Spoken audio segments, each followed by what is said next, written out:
Речиси 500 години Јени џамија која се наоѓа во центарот на Битола ги покрива тајните на минатото, а исто толку години ги слуша молитвите за иднината.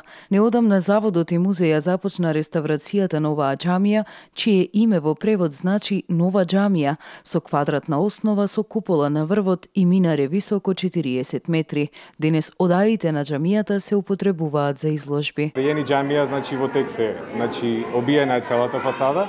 И сега ќе се започне за прв пат можеби ќе се започне со обработка на фасадата, конзервација и реставрација со традиционални методи, традиционални материјали и на стариот начин да го вратиме она што беше прво. Значи за прв пат во Македонија. Мобилијарот стар 500 години, впил илјадници молитви, чул илјадници желби и тоа не само муслимански, туку и христијански, заради откриените ѕидови на 3 цркви од 7, 11 и 13 век. Според Алтипар Маковски, смел обите чекорот на кој се нафатиле. Почетокот на фасадата се надеваат дека ќе започне следната недела после чистењето и подготовката на фасадата, пошто ќе се пристапи кон реставрација.